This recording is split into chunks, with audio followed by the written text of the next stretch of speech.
Shri Gurubhyo Namaha Paramagurubhyo Namaha Harihi Om. Good day to all the viewers. Today I am going to talk about one of the lesser known tales of Mahabharata about Sage Mandavya. Sage Mandavya is also known as Animandavya. Why he is known as Animandavya, we will come to know as the story goes. So, Sage Mandavya belonged to the Mahabharata era during those times, and he was a very great ascetic, doing a lot many penances, and he had harbored a secret desire. It is said he had harbored a secret desire to equal, if not overtake, Sage Vasishta in terms of asceticism, in terms of penances, and in terms of earning punya. Here I have to say there is no equivalent word or the translated word for punya in English. For the sake of our discussion and understanding, punya means doing good deeds, earning credits for doing good deeds.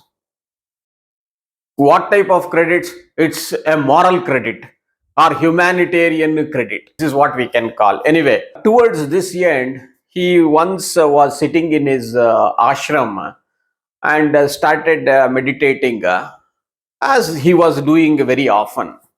And on that particular day, he had gone one step further, thinking to himself, apart from meditating, he would not speak to anybody. That is, he had taken a vow of silence. And he was sitting and doing meditation. It so happened that some thieves, two thieves to be specific, stole some jewelry from the neighboring kingdom, and they started running towards this ashram. So when the palace guards chased these two thieves, these thieves did not know where to go, and they suddenly entered the ashram of Sage Mandavya and saw him meditating peacefully. They did not know what to do in the confusion and in the fear, because the palace guards were chasing them.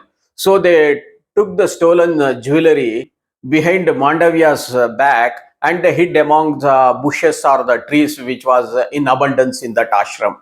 The palace guards came and they saw this sage sitting in peaceful meditation, and they questioned him. Oh Rishi, have you seen two thieves? They have stolen jewelry from the palace, and we saw them coming towards your ashram. Did you see them? The Rishi was silent. He was in the contemplation of the god, oblivious of what's happening around. The palace guards thought there is no use asking this guy, and they began searching around him, and luckily or unluckily, they found the jewelry just behind his back. The palace guards turned around and luckily spotted those thieves, and they took them into custody. But not being satisfied with that, they thought, okay, this sage may also be a accomplice along with the thieves. They took this Mandavya also along with these two thieves and presented them to the king, saying that these are the three people who stole the jewelry, and we have recovered the jewelry now. The king, busy in his stately affairs, he just saw the three of them and he did not worry much. And he said, okay, put them to death for having stolen the jewelry from the palace. And what type of death? It was death by putting a stake from underneath the body. It is called shula. A shula is a stake. We have to understand that there were different types of punishment in the days of yore, and this particular type of death or punishment was supposed to be extremely painful.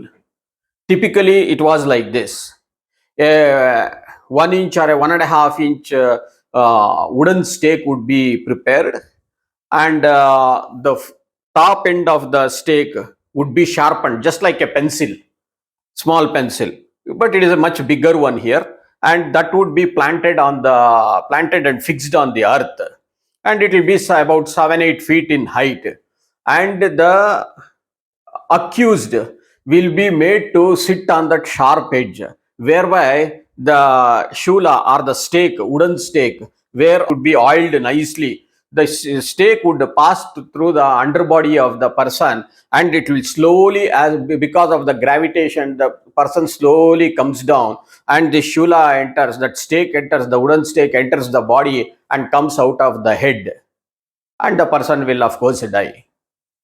This is a very painful death, and it could happen within a few hours to few days also, it is said. So these two thieves were put on that shula or the wooden stake, and this third person, that is the Sage Mandavya, also was put on the stake, and the palace guards went away.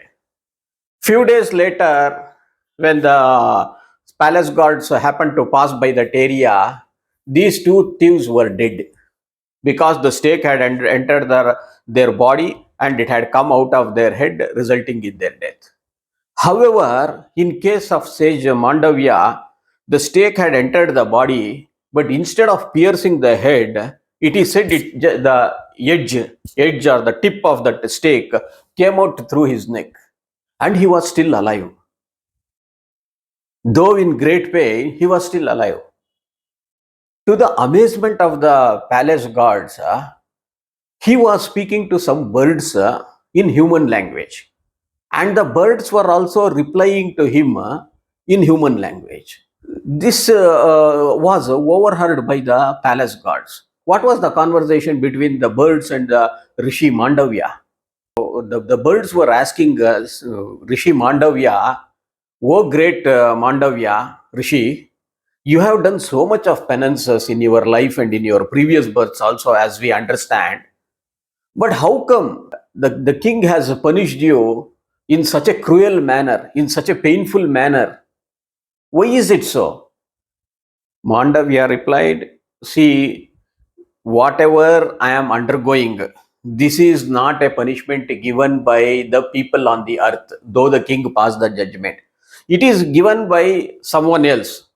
I will ask him at the appropriate time."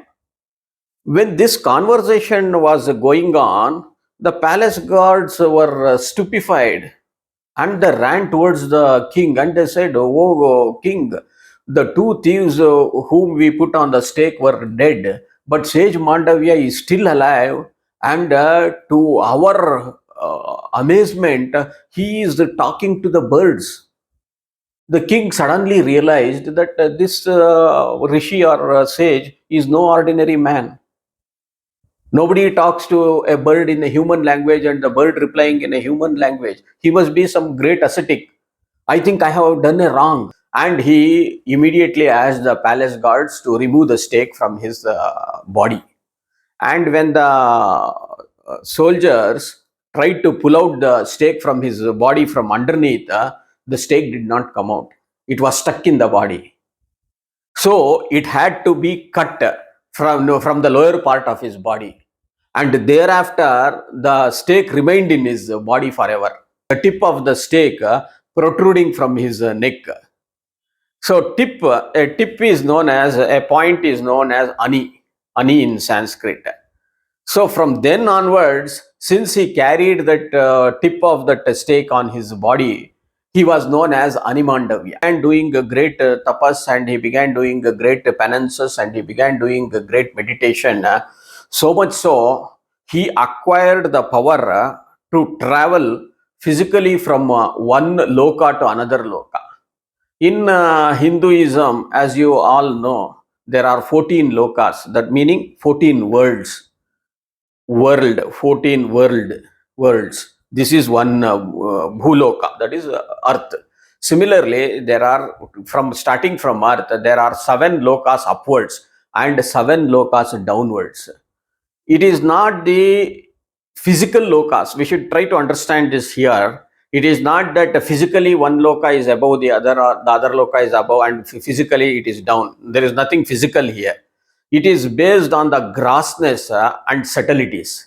The more gross a person or more gross a thing is, he belongs to the lower lokas. And the more subtle and more refined the brain is, he goes to a higher loka. So, as you all know, when we do this Sandhya Vandana, we repeat the names of the seven lokas during pranayama. They are like Om Bhuhu, Om Bhuvaha, Oghum Suvaha, Om Mahaha, Om Janaha, Om Tapaha, Ogum Satyam. So, Satyam is Satyaloka. Bhuhu is Bhuloka. In between, there are different lokas. So the aim of a person, they say, is to reach the Satyaloka.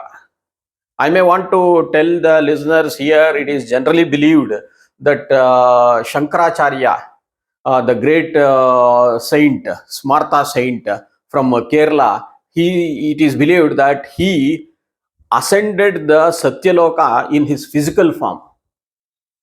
That was the power of his penances. That was the power of his Shakti. So be it as it may, here in our episode, Sage Mandavya, now Animandavya, had acquired great powers, and he traveled to one of the grosser worlds, Yamaloka. Yamaloka is where Yama, the god of death or the god of dharma, resides. It is said he administers justice based on good and bad deeds of people. So this sage Animandavya went to the god of death, Yama, and he questioned him. Why did I suffer that? Because due to the power of my tapas and penances, I am able to recall or remember whatever I have done in my previous birth. And to the best of my knowledge, I have not done anything wrong. I have not treated anybody wrong. I have not been cruel to anybody in thought, deeds, or words. Then why is that I have been punished like this? Tell me. Yama says, okay, please understand, though I am sitting as an administrator of justice for good and bad deeds, I never do anything. All the good things or bad things which people are enjoying or suffering is due to their own actions, whether they have done in the previous birth or whether they are doing in the present birth. A good deed or a bad deed done in the previous birth may fructify in the future birth. So I have just left the people to themselves. They are free to do good deeds. They are free to do bad deeds, and the consequences is that they have to suffer. I don't do anything. So if a stake has been passed under your body and you have suffered, it is because you have done something wrong. It is because of your own doing. For which Sage Mandavya says, Animandavya says, no, no, no, I don't recall anything I have done wrong. Help me to understand what is that I have done wrong. Lord Yama says, in your childhood days, you used to take pleasure in catching butterflies and then picking a thorn from a plant and passing that thorn through the body of that butterfly and seeing them suffer. You enjoyed that. That is the reason why a stake was passed in your body. Animandavya says, okay, Lord, what was my age then? Probably you were 5 or 6. Animandavya becomes furious. He says, see, at the age of 5 or 6 or even 10 or 12, a child does not know to differentiate what is evil and what is good, what is right and what is wrong. Is it not wrong on your part, or is it not wrong as per the law of karma that for such a small mischief that you should punish me like this? So, I am putting a curse on you. You be born as a human being, that too as a son of a servant maid. You spend your days there. You are not fit to sit here. See, such was the power of the sages in the days of yore, such was the power of rishis, that they used to question the Lord of Death himself. And due to that curse, Yama himself accepted that curse, it is said. Here we have to understand one small thing, that uh, does it really mean that a human being with even though with lot of tapashakti and a lot of asceticism and penances who has done and acquired greater skills, can he punish a god? Can he put a curse on god? For which there is a clarification given, there is an explanation and commentary given. They say Yama accepted this because Sage Mandavya was beginning to accumulate more and more punya, more and more good deeds beyond his capacity to hold. They illustrate in a simple manner, saying that water is considered as punya, and a tumbler is considered as our soul. The soul can contain so much of good deeds in this birth itself. Maybe next birth you can acquire more punya.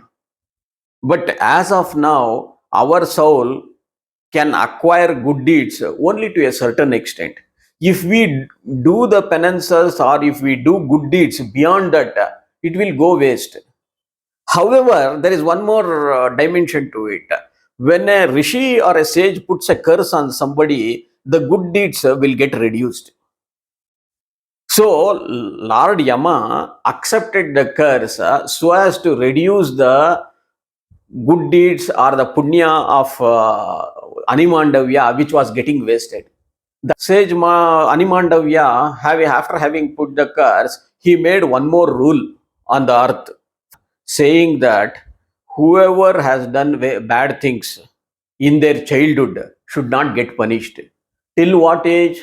Till the age of 14, a person or a child, because there is no discrimination in his mind between the good and bad, he should not be punished for the childhood pranks which he plays on people, animals, or any living beings.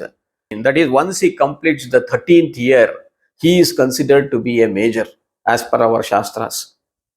Even our Purana says a person is an adult by the age of 14. Whatever he does now, during that time, whatever he does, whether evil or crime or anything, he should be punished and he should be treated as an adult. This is what our Shastras say. This is what our Puranas say. I think if our Indian lawmakers at the time when the laws were formulated were aware of this, probably the Indian Majority Act would have specified the age as 14 instead of 18 as of now. As you know, in the recent case of Nirbhaya rape case, a person who was 17 years was treated as a minor, and he did not undergo the punishment he deserved.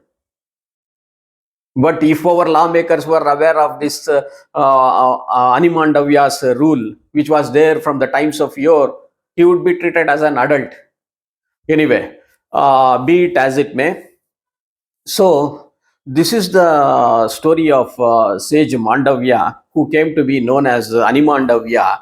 And due to his curse, Yama was born as Vidura on the earth. And thanks for watching this video. Bye.